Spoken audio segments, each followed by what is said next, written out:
No need to adjust your television sets, folks. We got a special 1 o'clock start time. Talking all things New York Jets NFL draft with a special guest. A special edition of Boy Green Daily starts right bleeping now. I'm going to lose my gosh darn bananas. Boy Green Daily starts now. Zoinks! Boy Green Daily, Boy Green Daily, Boy Green Daily. Let's go!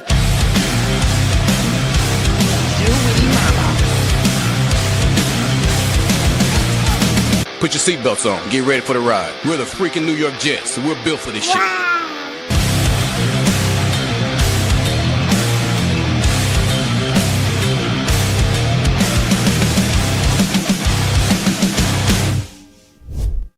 Baby, let's bleep and go. I'm your host, Paul Eston Jr., a.k.a. Boy Green. I'm your New York Jets digital reporter for Heavy.com. Welcome to a special afternoon edition of Boy Green Daily, baby. And we've got a very special guest, Trevor gosh darn Sikkema, baby. He'd be the number 1 overall pick of the handsome draft. And let's bring him here on the friggin' show, baby. Co-host of the NFL Stock Exchange podcast and PFF's lead NFL draft analyst. Trevor, what's up, brother? Paul, it is so good to be with you, my friend. We got, 3 weeks now till draft night, so we got a lot of exciting things to talk about with the Jets, so I appreciate you having me on, as always, my friend. But before we get into any of the draft hoopla and all that kind of thing, you're a married man. You're off the market. I am. You're assigned to a lifetime deal for the love of everything that's holy. Bring up the ring, clink, clink. Trevor Sikkema, congratulations, brother. Thank you, dude. I appreciate it. It was a little bit of a puzzle trying to fit in a wedding in the middle of draft season when that's literally my title for PFF to be on for the draft. But we figured out a way to do it, and it was a wonderful weekend. We appreciate all of the kind words that everybody reached out and said us. I got so many people on, whether it was YouTube comments or DMs, texts, whatever it was. Appreciate everybody saying the congratulations. It was a good time. But now we're back, baby. We feel really recharged, and we're ready to go for the draft. Well, I'll give a shout out here. So first off, if you guys have questions for Trevor, I have plenty myself. But if you got some extras, I'll try to squeeze some of yours in. You great unwatched people out there that are watching this gosh darn show all over the place. A shout out to Alan here, who says, congrats to Trevor and Alyssa. He said, I moved away from Charlotte before realizing that Trevor went to Dilworth Neighborhood Grill to watch a Jets game. Missed going to Braswell's in Charlotte to see Iowa football. Look at that shout out, Trev. Oh, man. I hate to say this. The only Jets game that I watched at Dilworth Neighborhood Grill, which a phenomenal place to watch a Jets game, by the way. It's the Jets bar here in Charlotte. They rent out like the basement area in Charlotte. So it's just diehard Jets fans that are down at that basement level. But the only game that I've been to for it is the Aaron Rodgers Achilles game. I'm sorry. I told myself I couldn't go back. I was bad luck. So I don't think I can go back. But if you were a Jets fan and you live in Charlotte, it's a great place to go watch a football game. So shout out to Elon for that. Well, thank you. Wow. Okay. Well, this show's off to a sterling start. Well, we'll see if we can try to recover through the rest of this thing. Trevor, gosh darn Sikkema. Now, Trevor, let me start off with a question to a question. Mm-hmm. You are in the Will Campbell as an offensive tackle clubhouse, are you not? Yes, I am. Okay. So how about this? I haven't heard anyone talk about this. So Trevor Sikkema is a better guy than any. If you're the New York Jets with the 7th overall pick, everyone's going, Armand Membu. I like Armand Membu. Mm-hmm. But what about this? Would you, Trevor Sikkema, you're sitting in the draft chair for the Jets, would you consider drafting Will Campbell at 7th overall and you say, hey, buddy, it's time to learn some right tackle? Because, hey, last year with the 5th overall pick, the LA Chargers said, hey, Joe Alt, great left tackle. How about learn some Guatemalan right tackle, buddy boy? And he figured it out. It was awesome. So you are this great champion for Will Campbell as an offensive tackle. I say, okay, Trevor Sikkema, what about Will Campbell, right tackle for the Jets? I've heard no one talk about this. What say you? Yeah, I think it's a really good point to bring up and something that is worth discussing, in my opinion. Now, I don't know what the answer is because other offensive linemen who I've either talked to myself or I've listened to interviews of them, they all say the same thing. Every guy is different when it comes to switching from the left and the right side. Some guys can pick it up pretty easy. Other guys can't. So what I would do if I was the Jets is one of my top 30 visits I'd spend on Will Campbell. I'd have him in the facility. I'd run him through some drills. I'd make him go through playing right tackle.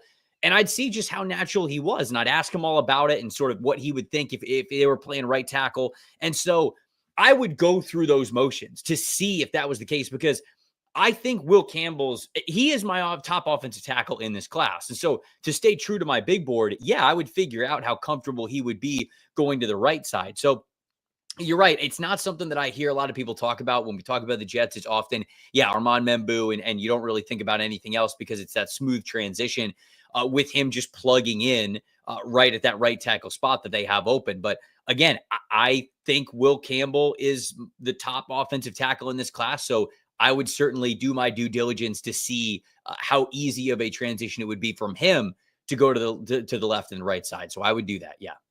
The Jets have a variety of needs, and obviously only 7th overall pick to use. And if they decide to go in an alternative direction, they don't go right tackle in the first round, although that is quite popular. Can they give guys day 2, day 3 that are capable right tackles? A popular one in Jets fan land is Ozzie Trapillo, the 6'8" monster at Boston College. But that's really, to be honest, really the only name I hear consistently outside of the first round as a possibility at right tackle for the Jets. But I imagine there has to be more beyond that. Who are some names that could fill that role? Yeah, I think that Ozzy is the easiest one to project there because you have the most faith in him, and he plays offensive tackle, and he looks like an offensive tackle, right? I think the mystery with this class as it currently stands is there's a lot of offensive tackles that you think maybe are going to kick inside, right? Depending on what you think of Donovan Jackson, he's probably going to be a guard at the second level. Marcus Mbow is somebody who I think could play offensive tackle, and if you wanted to put him at right tackle, you could. If you felt good about his size there, he's got a lot of explosiveness and speed and finesse to his game. So that one, I would probably add him to that list along with Ozzie Trapillo of guys that I would feel good about. But Jonah Savanaia from Arizona, I think he's more of a guard at the NFL level. Wyatt Milam, I think, is more of a guard at the NFL level. Maybe Charles Grant from William and Mary, but do you feel great about taking a guy who played at William and Mary and putting him at right tackle right away? I am not, he played left tackle when he was at William and Mary, so I don't know if I'd feel great about that. Cameron Williams from Texas. Yeah, he played right tackle at Texas, but man, he is still such a big time work in progress type of a player. He led college football, I believe, in penalties last year. And he's got the length, he's got the strength, he's got the movement. He is just he's really unpolished. And again, if you want to play him at right tackle right away, I think that would be, you'd have to go through the growing pains there. So maybe if you wanted to take, I guess my long roundabout answer to this question is Ozzie's a great option for them. I think Marcus Bowe from Purdue is also an option for them to play at right tackle because I already trust his footwork because he's got great foot mobility to him. And then if you wanted to draft somebody who could maybe be the right tackle of the future, but you don't want him to start this year, Cam Williams from Texas, maybe a 3rd, 4th round pick. I think that could be a worthwhile investment for them. All right, the word. So again, there's a lot of needs for the Jets, and the word on the street is, Trevor, when I put my ear down there and I'm listening around, is that defensive tackle and tight end are pretty deep in this class. That's what I hear. But then we have Jet fans battling in the proverbial octagon. Half of the Jet fans are saying, well, the positions are so deep that you don't have to get the top guy at the rung. Just wait, man. Why get Mason Graham in the first round? Why get Tyler Warren? There's a bunch of tight ends and defensive tackles. What are we doing? And then I have the other half of the Jet fans saying, what are we freaking talking about here? Mason Graham or Tyler Warren, you're not going to find those guys after the first round. You have to hit it while the iron's hot, baby, in the first round. So, Trevor, split up the divisive Jet fans here. Give me the truth. Do you hit the positions that are incredibly deep right at the top and make sure you secure your guy? Or do you just fall back on, well, there's a lot of depth here. There's going to be somebody at 42 in the second round. There's going to be somebody at 73 in the third round. I don't got to force it. Yeah, I would, and this is obviously the reason why I think mock drafts even exist, to go through these scenarios, to build out draft plans. The ones that I feel like I'm the most confident with when it comes to the Jets is either drafting an offensive lineman, so a Will Campbell or Armand Membu, somebody like that at number 7, or a Tyler Warren at number 7, and then waiting for defensive tackle. Because yes, I think that tight end and defensive tackle are deep, but I think you have a better opportunity to, like, if Mason Graham, I like Mason Graham a lot. I really do. If Mason Graham was like a Jalen Carter type of a prospect, I might feel a little bit different. But even with Mason Graham being my top defensive tackle, the gap between him and like DT7 in this class, it's not that big. So that, in my opinion, could be a reason why you feel good about waiting until round 2 or 3 for an interior defensive lineman, because I think you have a lot of guys who could fill the needs that you need to fill at that spot on the interior of the defensive line. Again, if we were talking about Jalen Carter or like an Aaron Donald or, obviously a Quinnen Williams, right, who was picked very highly when he was coming out of the draft, I think that's a little bit of a different conversation. With Mason Graham, for as much as I like him, he still has pretty short arms, very short arms for the position, and he wasn't a prolific pass rusher. And so that's something that's still a little bit of okay, you'll get that in flashes. Does he have the weight and muscle density to be able to hold up against the run like he did in college? I still think he'll be good, but I don't think it's this no question about it. Yeah, he's going to be an immediate all-pro type of a player. I think he certainly could be. I'm not trying to make this like a negative Mason Graham thing. I love Mason Graham for this class. But when you talk about a question of building draft strategies, for as much as I also like the tight end class, I think those guys are going to go pretty quick. So you're basically either picking Tyler Warren at number 7 or basically praying that Elijah Arroyo or Mason Taylor might be available for you in the second round, because I don't know how many of those guys that you're going to love at the tight end spot are even going to make it to your third round pick. And I would say the same thing for offensive tackle. For as much as you could probably take an offensive tackle in the second round and be okay with it, you're really not going to get one in the third round. You might be able to get a defensive lineman, an interior defensive lineman in the third round that you feel great about. So if I was building this strategy just based off of the way that the class is structured and how I see it, I would go tight end or offensive line at number 7.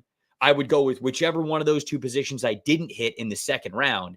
And then I would go with defensive line in the third round. Now, obviously, all of that is tentative because you want to be able to pick the best players available when you come on the board. But that is my outlook for, I think, how you build the best strategy and capitalize on the class for the Jets. Again, we're speaking with PFF's lead NFL draft analyst, baby, Trevor Gosh darn Sikkema, here on the friggin' program, baby. We're streaming live on the YouTube, Instagram. Yeah, we've hopped on over there. We're hip. Facebook as well. Make sure you guys like the video and hit subscribe, baby, on What's Cooking. Now, Trevor, there is a surprise position, I believe, for the Jets that no one is talking about, and I believe it's pass rusher. Straight up pass, right? Will McDonald's coming off an awesome year, double-digit sack season. He's great. Jermaine Johnson's coming off the torn Achilles. And when I ask Jet fans, I'm like, who is edge 3 on this team? Trivia time. Who's edge 3? I'm hearing Braden McGregor, Eric Watts, these undrafted free agents from last year. And I'm like, oh, boy. What if, and I love Jermaine, but what if all of a sudden he's not fully explosive back, which would make a lot of sense. He blew out his Achilles in week 2. Who's the guy? So I think, and especially with Aaron Glenn and Darren Mucci coming, we have no idea. We're all making educated guesses here. We have no idea how they feel about this, that, or the other on positions. If the Jets are going to surprise the draft, and right, the 7th overall comes around, and there's a position that hits, and I think Jet fans are like, what in the world? I think it's edge rusher. And if that is true, Mr. Trevor Sikkema, give me some pass rushers at 7 that would be in consideration for the Jets if they decide to swim in those waters where no one else thinks they're swimming. To be honest with you, the only one that I would be comfortable with is Abdul Carter, because I think the other guys that will probably be drafted around that range are maybe Mykel Williams from Georgia, maybe Shamar Stewart from Texas A&M. I am lower on those two guys in terms of what they are as pass rushers than I think other people out there. I think that Donovan Ezeraku, James Pierce Jr., Mike Green, all of those guys I like better as pass rushers, but I don't think you're taking any of them at 7.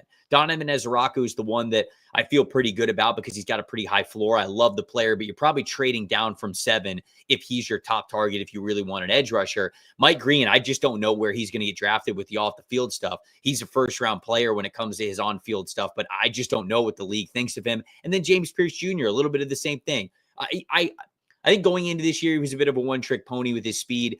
He played with a little bit more power this year, which I was really encouraged by, but it seems like the league's kind of hot and cold on him. And so he as well seems more of a back of the first round, early second round type of an edge rusher, which maybe that really benefits the Jets. Perhaps James Pierce Jr. is a guy who has a fall and gets to the second round, right? I just don't know what teams are really going to think of these guys versus with the tape versus the off the field stuff.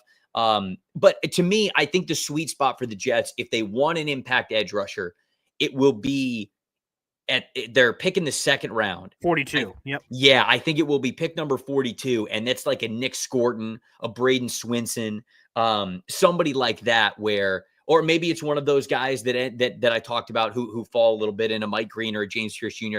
I think one of those 4 names are the ones where if they're on the board in the second round, then you start to think about it. But outside of Abdul Carter, I don't think I would really lean on any of these edge rushers at number 7 for them.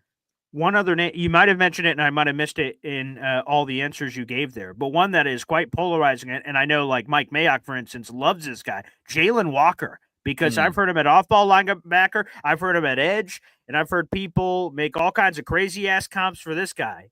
Did you mention him in that group, and where do you, is he off-ball, is he on-ball, is he both, I guess?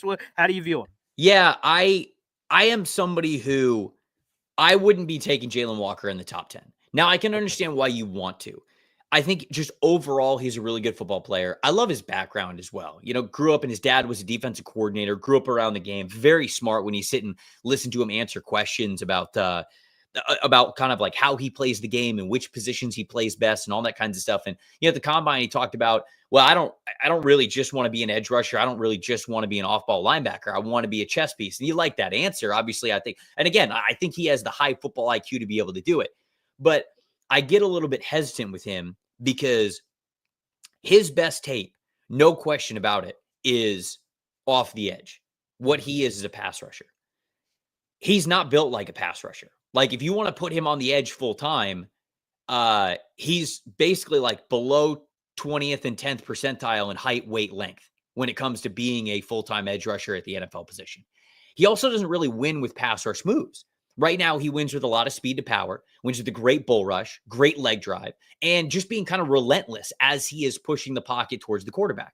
So then you've got to teach him a lot of moves to make sure that he's effective.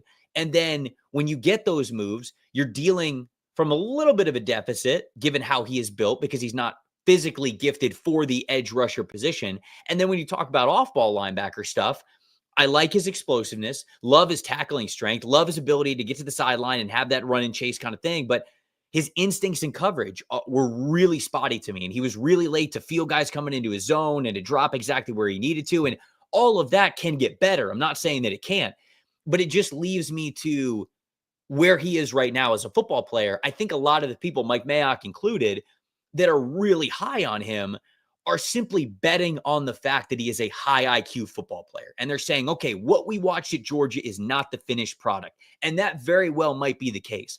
But I'm not a coach and I'm not working with a coaching staff. So it's hard for me to fully buy into that on a big board, if you will. So I can understand why teams might be higher on Jalen Walker than I am, because they can look at him in a certain way and they can have a perfect plan for them and, feel good about bringing him in and interviewing him, probably having him in for a top 30 visitor, getting a formal at the combine, things like that. I can understand that. I'm just a little bit more hesitant on that. Now, for the Jets, I think they could use him in a couple of different ways. But again, I wouldn't be picking him at number 7 overall. If he were to somehow make it to them in the second round, yes, I think I'd be all over it just because of the type of football player that he is. But he's not going to make it to them in the second round. So if the choice is either you're picking him at 7 or not at all, I would lean more towards the not at all, just because I think he's a little too much of a tweener for the NFL. And speaking of sort of that tweener conversation, right? Everyone falls in love with a great one I love is Isaiah Simmons coming out of Clemson. This guy can do everything. We're like, oh, Cardinals, look, you can play him over here. And you often hear the jack of all trades, but master of none.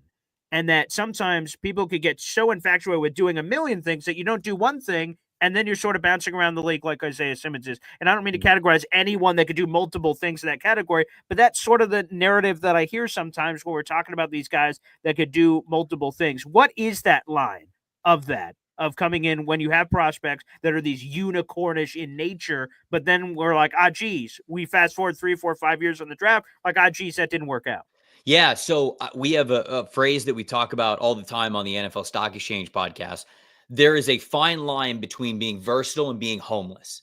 Like, you have to have a home base. If you don't, versatility is often a negative for you. Think of Kyle Hamilton or Antoine Winfield Jr. These are 2 examples that I can think of. Both extremely versatile. Both can play free safety. They can play strong safety. They can play in the slot. They can blitz for you. They can play at the linebacker level. You could even use them every now and then on the outside as a corner. They're that versatile as players.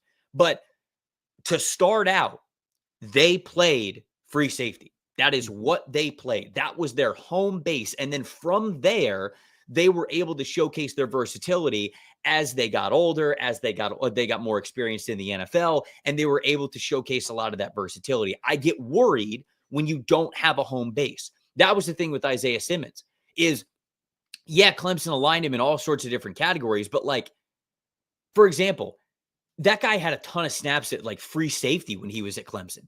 He wasn't going to play free safety in the NFL.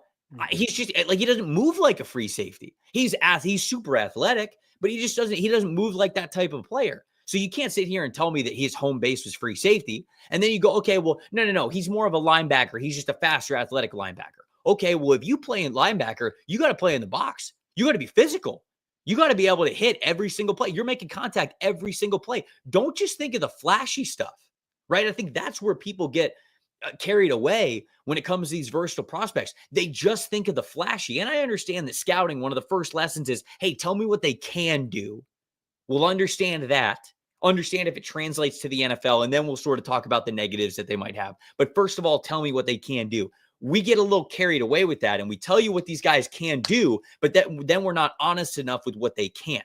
So that to me is the difference between, like, I have more faith that Jalen Walker can find a home at the NFL level and be a good football player. I just don't know if that's top 10 overall, number 7 overall worthy for the Jets, if that makes sense. 100%. Trevor, who is the draft prospect that taught you the greatest lesson? And what I mean by that is you just sort of talked about it. It's that you were infatuated by something. You were the Mike Mayock of Jalen Walker, right? He joined the Rich Eisen show, and he says, he said this like a week or two ago, I might be the only person in the world that's a higher grade higher grade on Jalen Walker than Abdul Carter. And that caused a lot of what? And he walked his path through it of why he felt that way. And then we'll see what it ends up turning out to be. But that you fell infatuated with a prospect at some point during your career, and then they ended up not working out. You're like, damn, I overrated this. I overrated that. This thing fooled me where I thought this was going to be this at the next level, and it wasn't. So ultimately, spinning it back to you, who is the prospect or prospects that taught you the greatest lesson as a draft evaluator? It's a great question. And honestly, I need to go back and get more examples of this. I have a few that I'm going to say here in a second, but I love going back, and I need to get more on this because you need to learn from every single draft class. It's not just about the guys you get right. It's also about the guys that you get wrong. And sometimes I would tell you that the guys that you get wrong are more important to know. I'll give you two.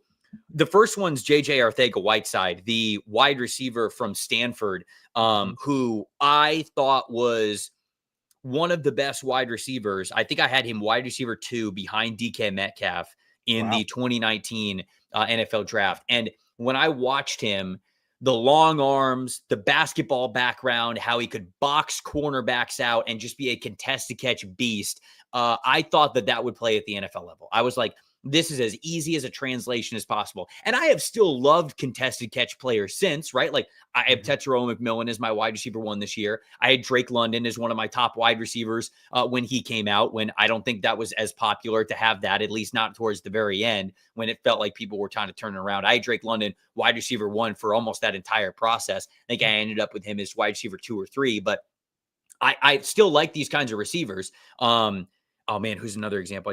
George Pickens. Like I love George Pickens. And I had him wide receiver 3 in that class when that wasn't really a popular take. And obviously he's been pretty dang good at the NFL level. So sure. I'm not saying that contested catching isn't important, but with Arcega-Whiteside, you still have to be able to win in finesse ways. And he didn't win in finesse ways at all. And so when I leaned into, again, I was too much into what does he do well?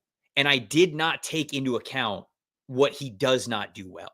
And it was a great lesson for me that even though the ceiling might be here, if the floor is too low, that's a dangerous game that you're playing against professional athletes every single week. So with Arcega-Whiteside, there's got to be you've got to be able to get off of press coverage cleanly. You've got to have a good release package. You've got to be able to separate and create separation windows, throwing windows somehow, even if it's just a little bit. And Arcega-Whiteside did not do that well enough. He wasn't strong enough to just be a contested catch guy, and he did not learn the finesse parts of the game that you have to have a baseline for to play a receiver in the NFL. The other guy that was a learning lesson for me is Nathan Shepard. And my boy, when I still like Nathan Shepard, he has been a solid pro at the NFL level. But I had him number 12 overall on my big board. I can't remember what year that was. Hot damn, yeah. 17, 18, something like that. So he's coming over from Fort Hays State. And this is the scouting lesson that I learned here. He's coming from Fort Hays State. I wasn't working at PFF at the time. So my exposure to Fort Hays State tape was very limited. By that, I mean, I had none of it, right? And so the only time I really got, or I should say the first time I got eyes on him was at the Senior Bowl because he was invited to the Senior Bowl. Yeah.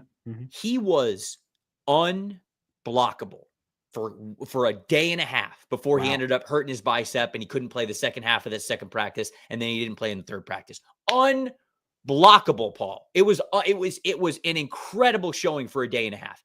And I watched a little bit of I got my hands on some Fort Hays State tape afterwards. I got 2 games of it in all 22.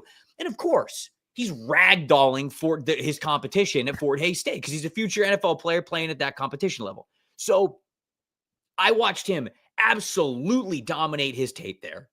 And then I watched him dominate at the Senior Bowl for a day and a half. And I went, this dude's going to be unbelievable in the league. He has a physical gift that other defensive tackles don't have. I thought he might have been the next Ndamukong Suh with how strong he was and how he was just dominating these guys on the interior offensive line. And, he goes in the 3rd round. And then, again, he's had a solid career, but it was a scouting lesson for me on the fact that even in that situation where you didn't have a lot of examples of him going up against great tape and all we really had was the Senior Bowl, it's just a piece of the puzzle. It's not the full picture. And you have to be able to take everything with a little bit of grain of salt. And I got way too carried away with a day and a half of him playing really well. And that was just throughout the draft process. The Shrine Bowl is a piece. The Senior Bowl is a piece. The Combine is a piece. Pro days are a piece. Interviews are a piece. And then the film obviously is the biggest chunk of the pie, if you will. But all of that has to come into who these guys are as players. And I didn't take into account enough Nathan Shepard not playing against NFL level competition, what that adjustment would be like, and just how that career would play out for him. So it ended up being fine. But it was a scouting lesson for me as somebody who put him in his top 15 about how you need to go about the draft calendar. I love that. We only have Trevor for a few more minutes here, folks. So if you have any super chat questions, feel free to send those in, and I'll try to work some of those in. Let's get crazy. Let's say the Jets just go, F it. Ashton Jeanty, 7th overall, baby. Let's go. Breece Hall's in the last year of his deal. I'm friggin' Aaron Glenn. I saw Jahmyr Gibbs. Let's do some version of Jahmyr Gibbs again, baby. I don't give a flying who what anyone else thinks in the draft. I'm taking my guy. Let's get freaky. Ashton Jeanty. Trevor, your reaction is what?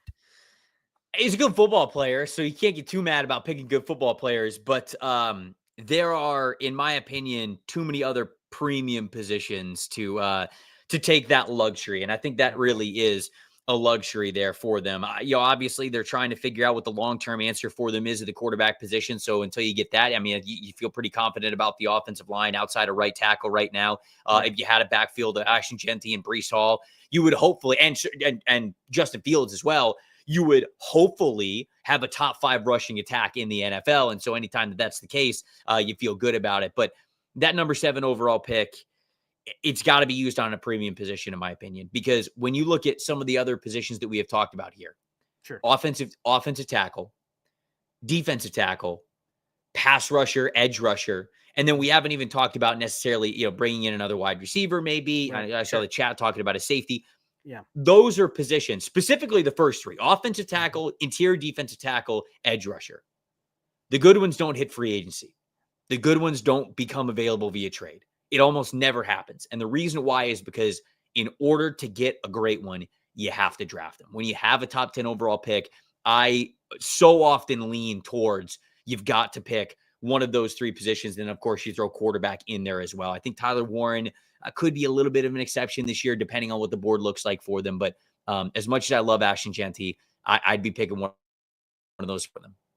I would just say this, Trevor. It's amazing that you're coming out of your wedding and you're like, whoa, on reckless decisions here, right? For me as a Jets, I'm like, yeah, 7th overall. Let's get crazy. You're like, whoa, pal. Okay. You were able to rein it in. That's an important life lesson. I'm sure that may have been learned at the wedding. The family that I just married into are diehard Jets fans. So there's a lot of Jets fandom and a lot of Jets talk. So I get a lot of practice with this topic here.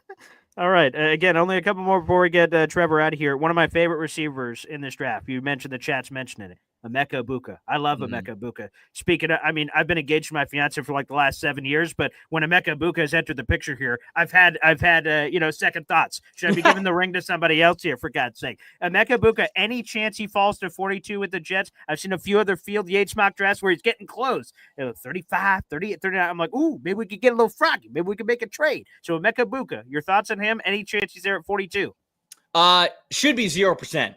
Should be 0%. Now, it seems as though when I go through mock drafts, Egbuka is more of like a late first rounder, early second rounder when I'm doing a lot of these predictive mock drafts. Sure. He's top 20 on my big board. Like I think that we're just, Connor Rogers on our Stock Exchange show, he said this the other day when we were going through our final wide receiver rankings. He's like, it is unfortunate that Egbuka has been Robin to Marvin Harrison Jr. as Batman, and then Jeremiah Smith as Batman. I mean, like, those are two of the best wide receivers that we're going to have as prospects in like the last 10, 15 years, genuinely. And Emeka Egbuka just happened to play behind them. This is a guy who, if he's your wide receiver 2, you probably have one of the best duos in the NFL.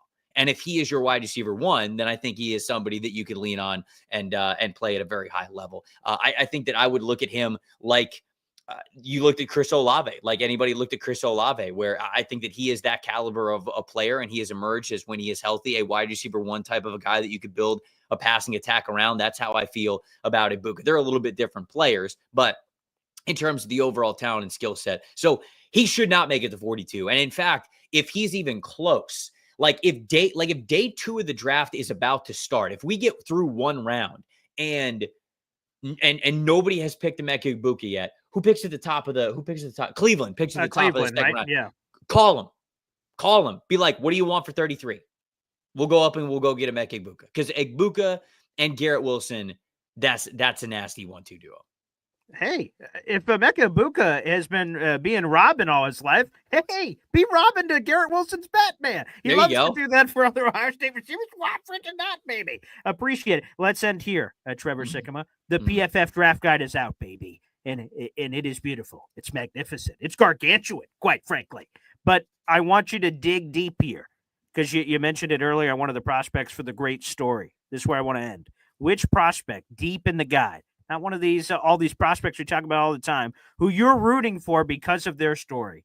Trevor, you do a lot of stuff for PFF. I've seen you do a lot of interviews, these prospects, these deep dive articles. It's super cool to hear more of beyond the surface of just football, this X's and O's that. It's really cool to hear some of these stories that you've had the great pleasure of diving into over the last couple of years. Who is this prospect that's deep in this juicy PFF draft guide that you're rooting for because of the story? The guy that immediately comes to mind first is Ahmed Hassanin, the defensive end from Boise State. I think he's going to be like a 4th or 5th rounder, so it's not super deep, but it's a day 3 type of a guy. He is somebody who spent most of his upbringing in Egypt with his dad, didn't really even know about American football. He's extremely strong, got into weightlifting very early, ended up becoming one of the top CrossFitters in high school when he was in high school in Egypt. Wow. And then his brother, who was over in America, sort of called him one day and he was like, hey man, like, I know you're doing your CrossFit thing over in Egypt, but he's like, if you come over here, you could play American football. And I think you could be pretty good. So he sort of looked into it and he sort of fell in love with the game, went over to America, obviously went to Boise State. And I think that, man, this past year, he was fantastic. He is that true 4-3 defensive end, that 5 technique defensive end type of player who can win with strength, but he can also give you a little bit of finesse too. So double-digit sack guy this past season, a lot of tackles for loss as well. Somebody who just plays with a lot of strength, with a motor that never quits, and he's got the body type for an NFLer. So just a really cool journey for him, living most of his upbringing halfway across the world, if you will, and somehow finding his way to America, to Boise State, and now to the NFL. So that's one that I really like, and I think is a great story for him. Well, there'd be something full circle about Aaron Rodgers skipping mandatory minicamp last year to go to Egypt, and then us to get a player that really honed his craft in Egypt. That's sort of full circle. Trevor Sikkema. Well, Trevor, I have to say this as we're wrapping up here is for some reason I was looking at my past interviews and Trevor Sikkema's name came up again and again and again. I was just looking through for some resume thing. I was just sort of sorting through the files, and then your name kept coming up, and I'm like, holy freaking crap! How many times have I spoken with Trevor Sikkema? I'm seeing 5 years ago, 6 years ago, this many years ago, over and over and over. And you don't have to do this. And you were just on the freaking Rich Eisen show, for Pete's sake, one of my favorite shows of all time earlier this week. You don't have to spend the time that you do giving back to all these other shows and coming on. But, man, it brings a tear to my eye. It revs my engine. It's so freaking cool that you do this, man. And it's been awesome to virtually know. Again, one of these times, it's just going to happen in physical person. I will will it into existence. But for all these virtual conversations after all these years, it tickles my heart, man. It means the world. And I always appreciate you taking the time during your busy draft schedule, man. Well, you do such a great job covering the Jets, Paul. And it's really easy to see, how much you love the team, how much you love your craft. And so it's always cool to pop on here with you and talk a little bit of Jets football, because this is honestly, this is fun for me as well, getting to pick the brain of somebody who knows the team so well. So as always, I appreciate you having me on. Well, thank you to everyone who commented in. Trevor enjoyed the comments. Thanks, everybody, for tuning in for this special 1 o'clock episode, and we will see you next time. Take care.